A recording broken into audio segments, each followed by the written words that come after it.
interviewing Colonel Millben today about his life and his experience. So, Colonel Millben, what was your family like? Well, my parents were born in Canada. They were Canadian. And my mother is from Windsor, and my father's from Dresden, up in Canada.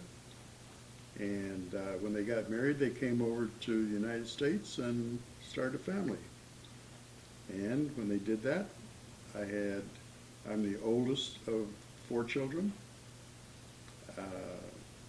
I'm the only boy, and I have 3 sisters. Elaine, who is the oldest girl, and she is exactly 4 minutes older than her twin sister, Eleanor. And then we have the baby, who we found on a country road up in Canada, and that's Janet. So we have 4 people. And I lived on the east side of Detroit, on McDougal and Hunt, and I had a paper route, a Detroit newspaper route, and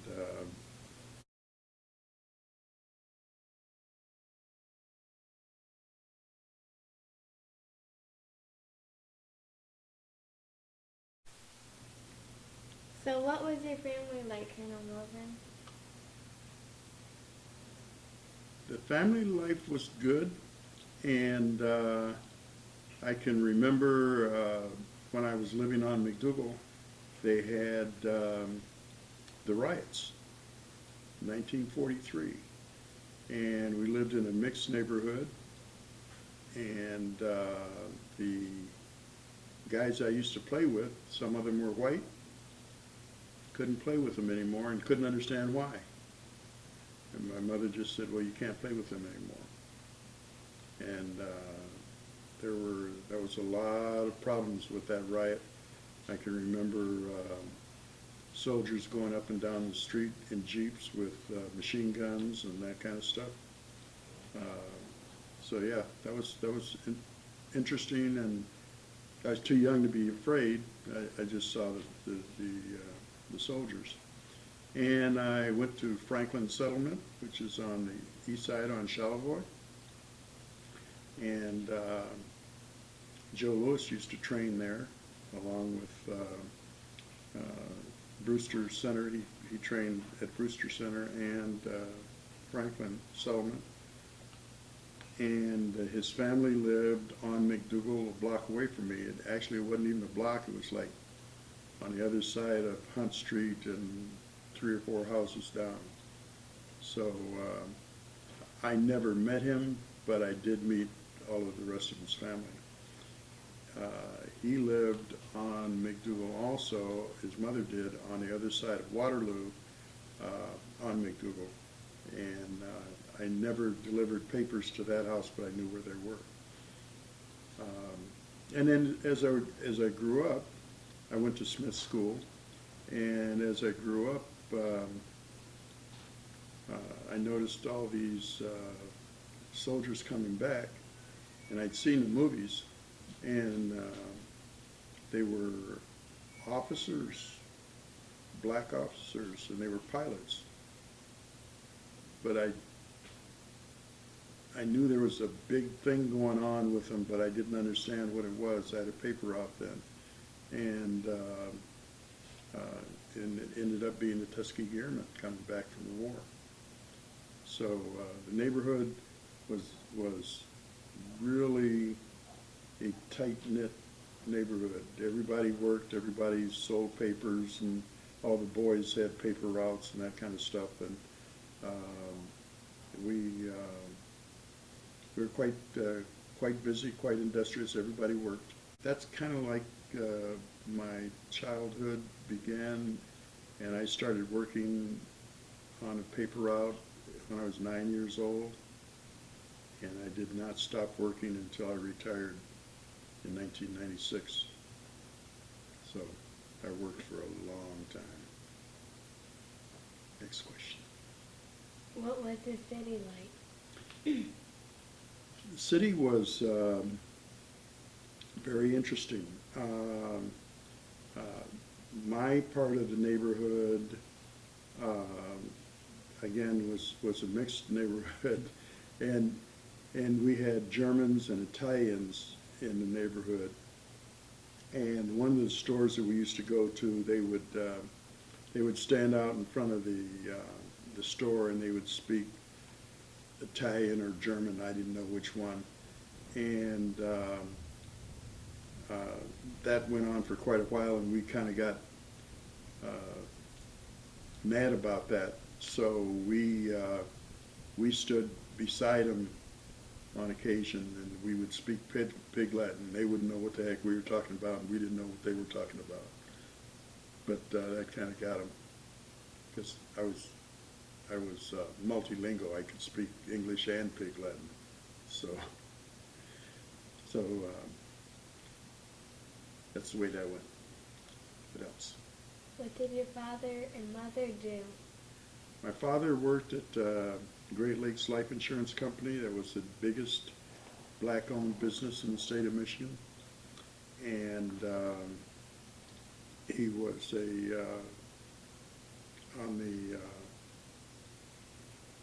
he was an executive there. And he worked directly for Henry Holcomb, and the president the name is escaping me right now, Blunt, Mr. Blunt. And I can remember Mr. Blunt was kind of a short guy, dark skin, obviously very, very smart, very intelligent. And I came back from the military with a letter, and he wanted to read it, and I gave it to him, and he picked it up, and he put it down, and we started talking. He read the whole letter that fast. He was a speed reader, and that impressed me. I took a speed reading course a little later on in life, never got to read that fast. Of course, technical people don't read fast, they read slow because they have to understand what's going on, but he was quick. So where did you grow up? Like I mentioned earlier, on the east side of Detroit, and then we moved from McDougal when I was about 16 to Conant Gardens. Well, actually, it was just outside of Conant Gardens on Anglin Street. And then all my friends went to Pershing High School, and I went to Aero Mechanics, which is a school in Detroit that specialized in aircraft maintenance. So I learned how to fix airplanes when I was in high school. That was the best kept secret in the city. Nobody knew about that school, and I was the first African American to graduate from that school. So tell me about your neighborhood. The neighborhood in Conant Gardens was very interesting again. It was a mixed neighborhood, but because of the high school, Pershing had many African Americans that were going to it, and I had a gentleman that lived a block and a half away from me, and his name was Lieutenant Colonel Alexander Jefferson. He was a Tuskegee Airman, and so during that time I also joined the Civil Air Patrol, and as I was going to Aero Mechanics and in the Civil Air Patrol, one day I was in school and an airplane crashed across the street from the school, and we went over and we got the pilot out and we put the fire out before the fire department got there, because our school was an aviation school and it had fire extinguishers. So when we heard the big boom when the airplane crashed and saw the smoke and fire, we kind of figured out what was going on, so we ran over and put the fire out. And the pilot died in the airplane crash, but the passenger, we got out and pushed a car out of a garage that was burning, and all kinds of weirdo things we did that now that I'm older I probably wouldn't have done.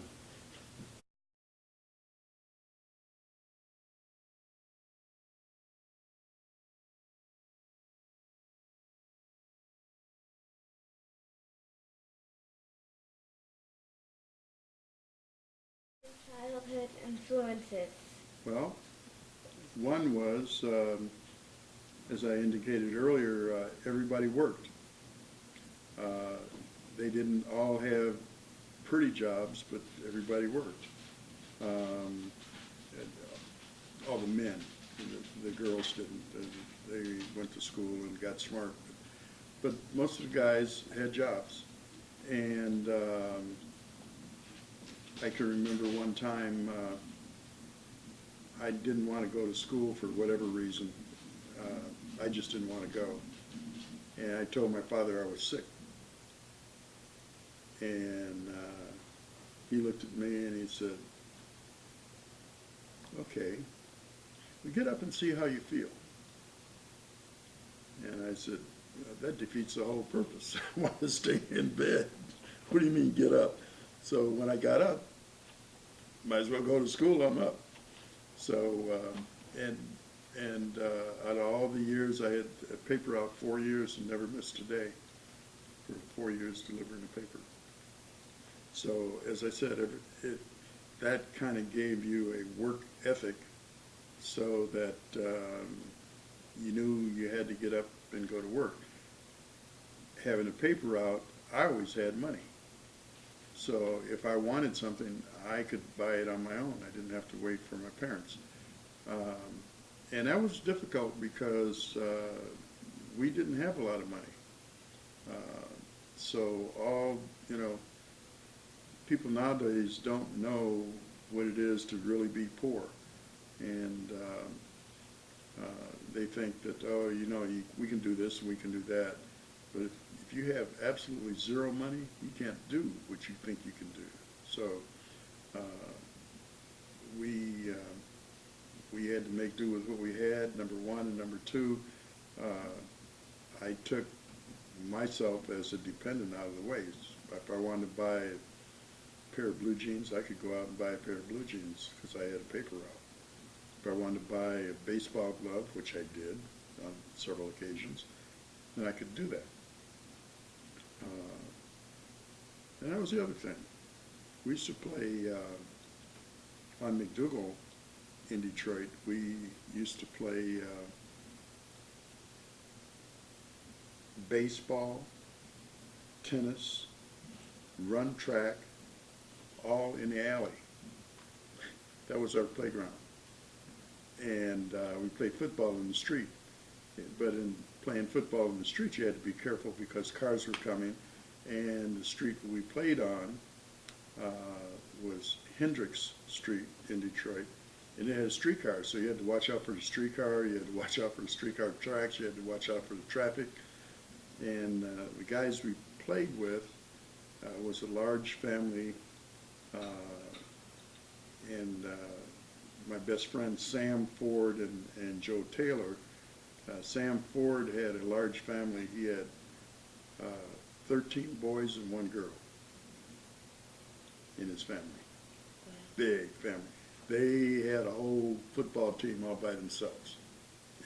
So that was good. So the early influences were get up and go to work and be persistent.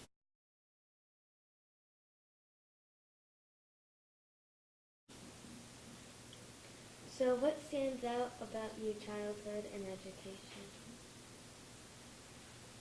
Well, education was pretty standard until I got to aeromechanics. And when I got to aeromechanics, we had a teacher, his name was Nicholas Berta.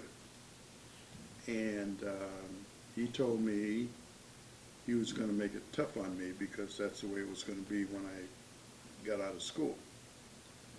And I said, okay, take your best shot. Well, he did, and it was really very difficult because everything I did was wrong.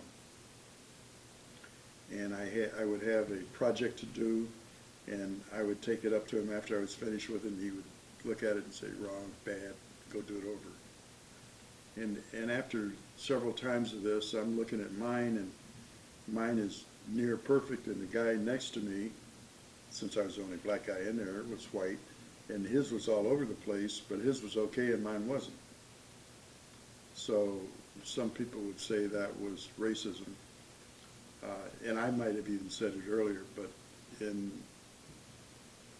later years, I come to realize that what he was teaching me was good enough isn't good enough. You have to be better. Pardon me. You have to be better in order to get where you want to go. So he was teaching me perfection, and that was a good thing. That was something that I learned from him and did well. Well, he did that so often, I was ready to quit. And I read in 1952, I believe it was, I read an article on the Tuskegee Airmen, and it told about General Davis, Benjamin O. Davis. And in the article, it was telling he was in West Point. West Point is the United States Military Academy. And they gave him the silent treatment for 4 years. That means nobody would talk to him, and he couldn't talk to anybody else for 4 years. He could ask a question, and he could answer a question, but there was no conversation. And for 4 years. And went on to command the Tuskegee Airmen in combat, and one of the best combat units in the war. And I said, if he could do that for 4 years, I could put up with what I was putting up for my 4 years at Aeromechanics. And so I didn't quit. But that article is the reason I didn't quit. And so a lot of things happened that didn't appear to be things that you would think that would help you, but they were all giving you mindsets and things that you could rely on later on. So that was the most significant thing, I think, in the educational part.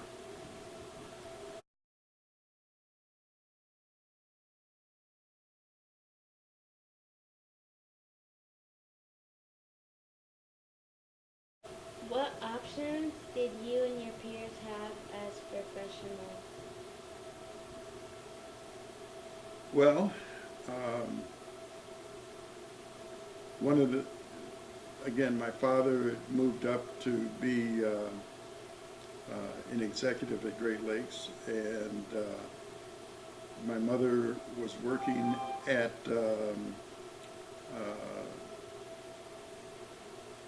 what was the name of it? It wasn't DeHoco, but it was Detroit House of Correction for Children. And she became a supervisor there, and of course my father was doing a little bit better in his job. So things were looking up as I was getting near graduation. And I joined the Air National Guard at that point, and went to basic training, and then into what they call a tech school, which teaches you your specialty. I wanted to be a pilot, and going to the Air Force Academy, and two things happened. One, I didn't know that the Air Force Academy, the first class, was not taking any black guys. Everybody that went in was white and had to be white. And number two, I couldn't see out of my left eye. I had 20/25 in my left eye, and you have to have 20/20 in both eyes. So didn't get into there to be a pilot. And so I joined the Michigan Air National Guard, and I was the first African American to join the Michigan Air National Guard. And went to tech school. I wanted to be an aircraft mechanic, and they said, no, your scores are too high. We're going to put you in electronics, and they shipped me off to electronics school. And with the training I got at aeromechanics, I knew airplanes. I had 4 years experience on working on airplanes and electrical and electronic stuff. So I actually ended up teaching the teachers to some degree. Courses weren't very challenging, and I wanted to learn how to use some test equipment that they didn't have in the basic course, which was 19 weeks long. So I went and told them I wanted to take this one particular course, which was about 2 weeks long, and they said no, and we had a big fight for a long time about that, and I finally started using their advertisements, like the Air Force said, only the sky's the limit. And I used that on them. If the sky's the limit, how come you're stopping me at ground level? So we argued about that, and I finally got into the school. But they didn't give me the course I wanted right away. They said, well, you take this course first, and then you take this course, and then you take the other one. So ended up I did a 14-week course also at the same time I was doing the basics. So I get up at 3 o'clock in the morning and go to school at 6. I was in school from 6 o'clock in the morning to 12 noon. That's what they call A shift. And then on B shift, I would go to the advanced school. And that was from 12 noon to 6 o'clock at night. So I was in school every day for 12 hours. So I finished both schools at the same time. First time in the history of the Air Force that anybody had done that. And that's the letter I showed Mr. Blunt from the tech school, and it was saying all the things that I'd done. And it took him about 3 seconds to read the whole thing. I didn't think he was doing it any justice, but he read it and understood it. So all these things seem to keep coming back around in circles. So you learn one thing, and then you apply that, and then you learn something else, and you apply that, and you keep going around and around, and they all reinforce one another.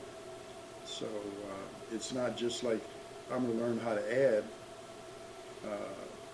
and then I'll stop because I know how to add.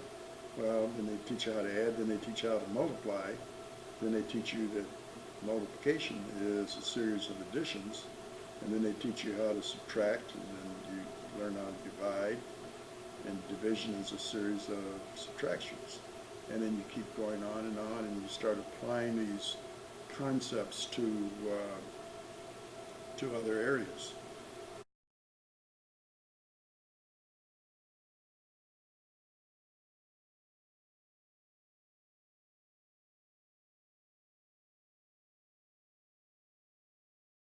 We won, my fighter unit won best looking aircraft.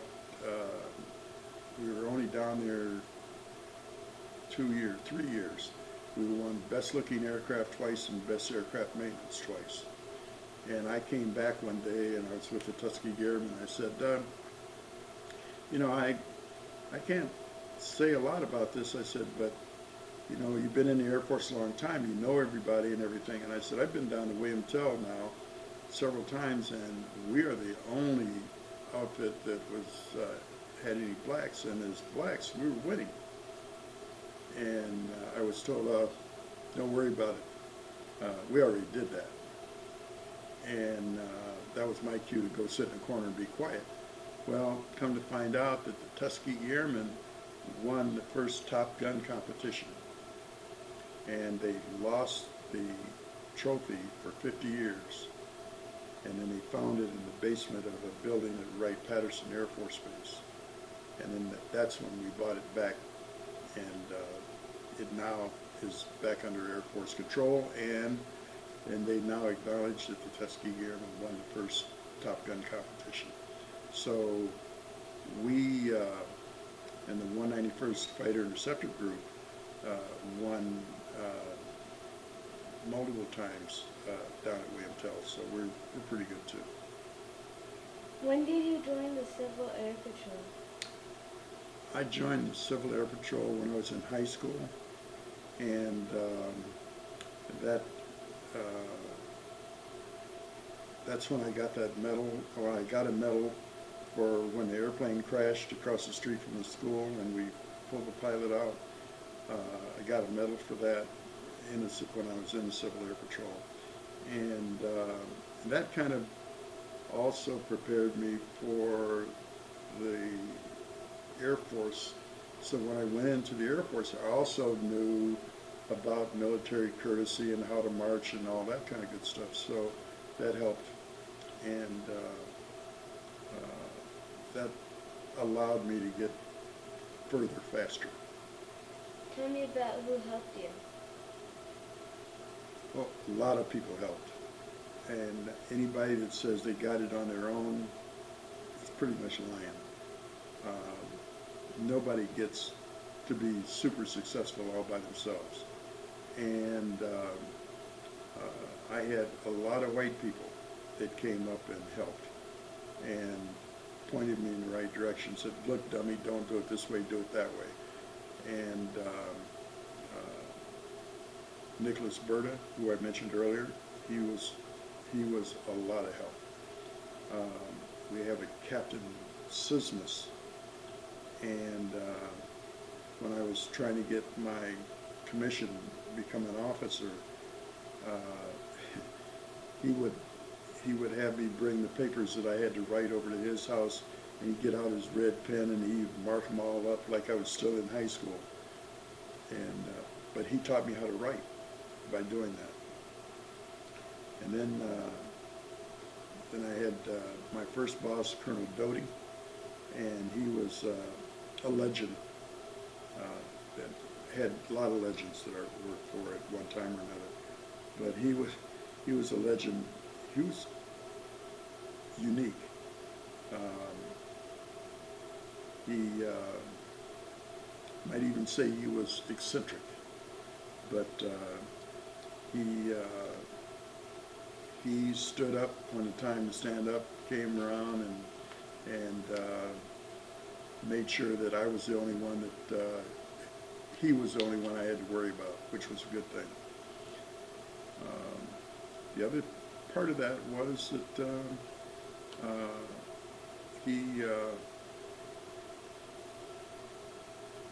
got in a lot of fights, not fist fights, but fights with higher ups, and he would tell them where to go and how to get there. So he was good, and he kept me out of trouble. It kept me from doing some things that I probably shouldn't have done. That were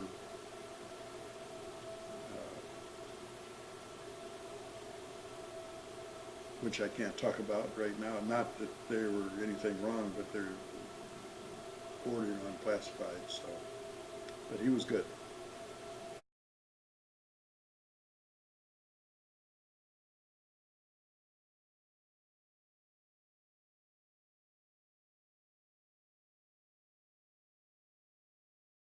Tell me about the African Americans in your squadron. Yeah, well, when I first joined, there weren't any, and well, that's not true. There was one guy who enlisted. He was with me for about 2 days, and then he was gone. And I don't know what happened to him. So I was the only one there. We didn't have a lot of trouble initially.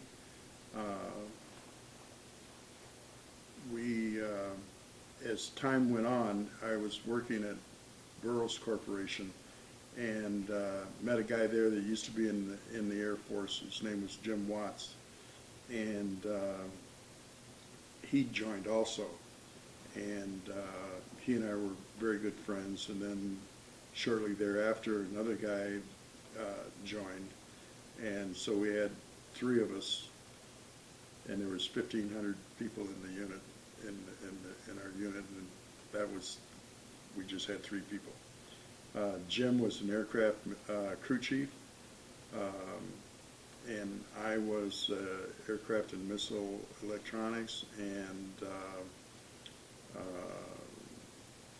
his name is escaping me right now, but I'll think of it in a second. Willie Harris was in supply. So we were all divided up in faraway places. It was interesting. Every now and then I'd have talks with various people in the squadron, and they would afterwards they'd say, you're the first black guy I've ever talked to, and it's not anything like I thought it would be. And I said, well, what did you think it would be like? And he would sit there, and they would sit there and say, well, what we see on TV is not what you are, and that kind of stuff. So it was a learning experience for them. Was not a learning experience for me because, again, I'd gone to an all-white school before, and so that was normal for me. One interesting experience, and I'll make this quick, was down at Chanute Air Force Base, and I was sleeping, and heard all this ruckus, and I got up to find out what was going on, and it's two guys fighting. And one guy had a bed stand he was going to use as a club and hit the other guy, and I grabbed his arm, and so he couldn't do it, and broke up the fight because I was a two-striper. All these other guys were one-stripers, so I had all kinds of rank on them. And several days later, the guy that was about to get really nailed with this bed stand said, where I'm from, black folks don't get involved in white man's fights. And I looked at him, I said, you were just about to get killed, buddy. And I said, well, where I'm from, we don't let that happen. So he went his way and I went mine. But lots of thanks for that. But that's the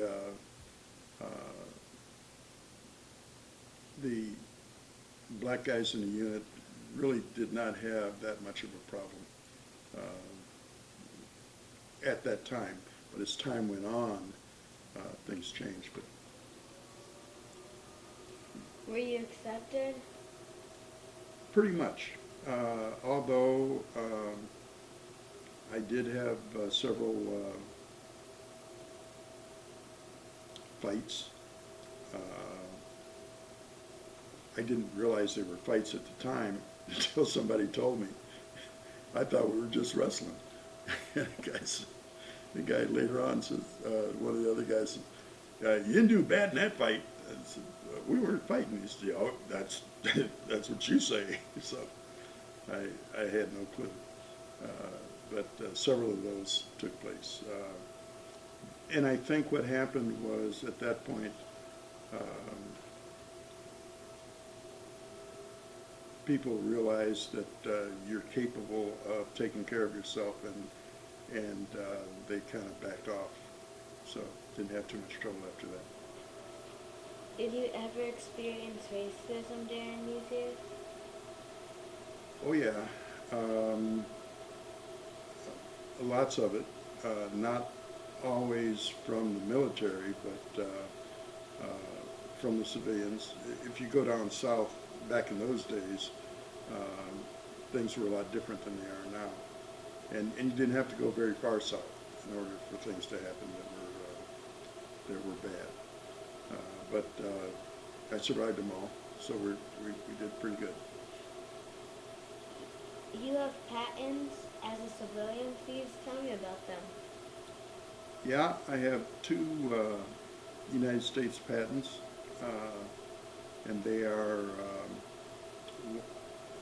one is a system for simulating the effects of switch contact bounce, and the other one is a circuit for eliminating switch contact bounce. So for a while there, I was one of the world's experts on eliminating switch contact bounce. And you'd say, well, what is that? Well, when you push a button or throw a switch, the contacts come together and they bounce. And under normal conditions, that's not a problem, but in electronics, it is. If you want one pulse out and the switch bounces 15 times, then the electronics will see the 15 times, and all kinds of things will happen that aren't supposed to happen because you're only looking for one pulse, not 15. So that's what the switch contact bounce thing did. I learned, I used to read a lot of very technical journals, and I noticed that the guys wrote these things with really lofty titles, and so I said, gee, I didn't label this first one correctly. It's a system for eliminating switch contact bounce. So the next one, I said a system for simulating the effects of switch contact bounce or something like that. It sounded a lot more complex than it really was. But, so yeah, I cheated. Where did you work when you received these patents? I worked for the Special Projects Engineering Division at Burroughs Corporation. That was a division that they drew on. There were 36,000 people that worked at Burroughs Corporation, and they selected 144 of them to go into this one particular unit. The interview that I had for that job was 1 week long. It took a whole week, Monday, Tuesday, Wednesday, Thursday, Friday, in order to get an interview for that job. So they were very, very picky on who they picked, and ended up being a good job. I learned a lot, had a lot of smart people in there. And that's the thing, you surround yourself with smart people, you're going to get smarter too. It's like if you play chess with somebody you can always beat all the time, then you don't learn anything. You have to play somebody that's better than you, then you learn. So that's what happened. What encouraged you to transition from the enlisted ranks to the office ranks? Well, what happened there, I had this group commander who was he was a colonel, and he was upper general, and I had another general, General Vitalik, and General was soon to become general. He was a colonel at the time. Colonel Bartholomew said that, and Colonel Reed, we want you to become an officer. And I said, I don't think so. And they said, yeah, we think we want you to become an officer. And I didn't want to start out as a second lieutenant, and I was a tech sergeant. And I had my own shop, and I was the boss, and I didn't want to get into being low man on the totem pole again. So they finally convinced me, and I decided that I could do more good. I can influence more people and change things better as an officer than I could as an enlisted guy.